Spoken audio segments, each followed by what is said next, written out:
Good morning, this is Dwayne, and today we'd like to take a look at the key of C. I'm going to do a series on all the 12 keys, first major and then minor. So we're going to look at the key of C. What does it mean to play in the key of C? Well, it's very simple. It means you're basing your playing on the scale of C, which goes like that. That's the simplest of all keys, of course, to remember because it's all white keys. But once again, the formula for a major scale, any major scale, is to go up a whole step from the root, and then a whole step from the second to the third, and then a half step from the third to the fourth, a whole step from the fourth to the fifth, a whole step from the fifth to the sixth, a whole step from the sixth to the seventh, and a half step from the seventh to the eighth. So we have a ladder of notes that runs from the root up to the octave, octavo, 8. Okay, so we have a ladder of 8 rungs going from the root up to the octave. Okay, and that's very easy to see in the key of C. If you were in the key of B, it wouldn't be as easy because you couldn't just play all the white notes. To follow that pattern, you'd have to go up a whole step, then a whole step, then a half step, whole step, whole step, whole step, half step.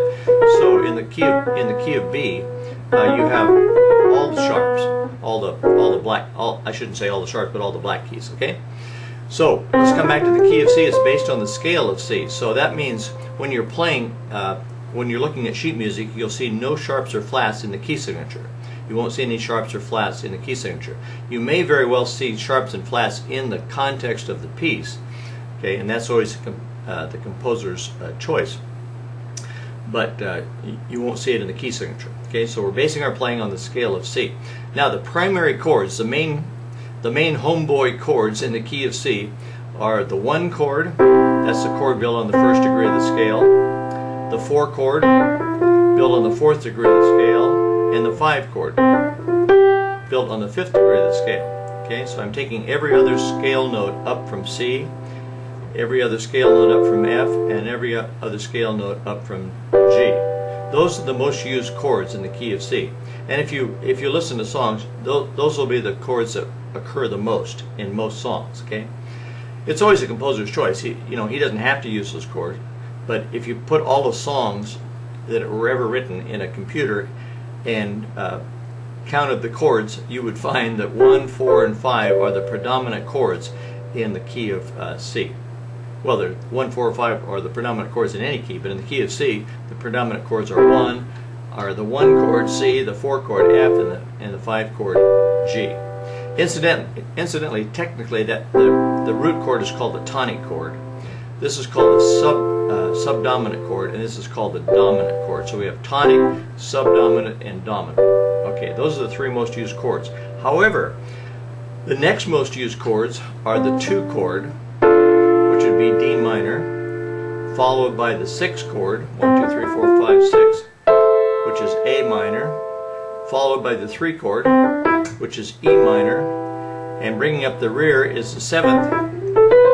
The chord built on the 7th degree of the scale, which is B diminished. Okay, so those are the most used chords in the key of C. So if I'm playing in the key of C,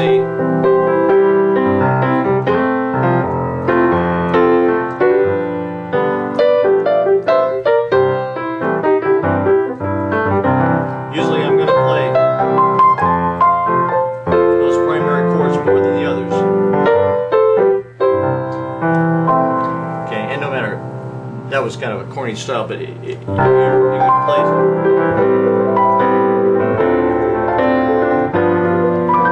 any style at all. You're going to find those 3 chords used more than any others, followed by the 2 chord, the 6 chord, and the 3 chord. Okay, so we have the primary chords and then the secondary chords. Now, the composer can always put in whatever chords he wants, but when he does, he has to say so by way of putting accidentals in, sharps or flats.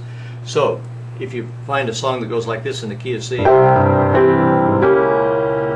the composer has to say, okay, play a C sharp. It's not in the key signature, but he has to put a sharp in front of that C. And he has to put a sharp in front of that A, okay, to notate that chord. It doesn't change the key signature, but it does play. It changes what you're going to play on the keyboard, okay?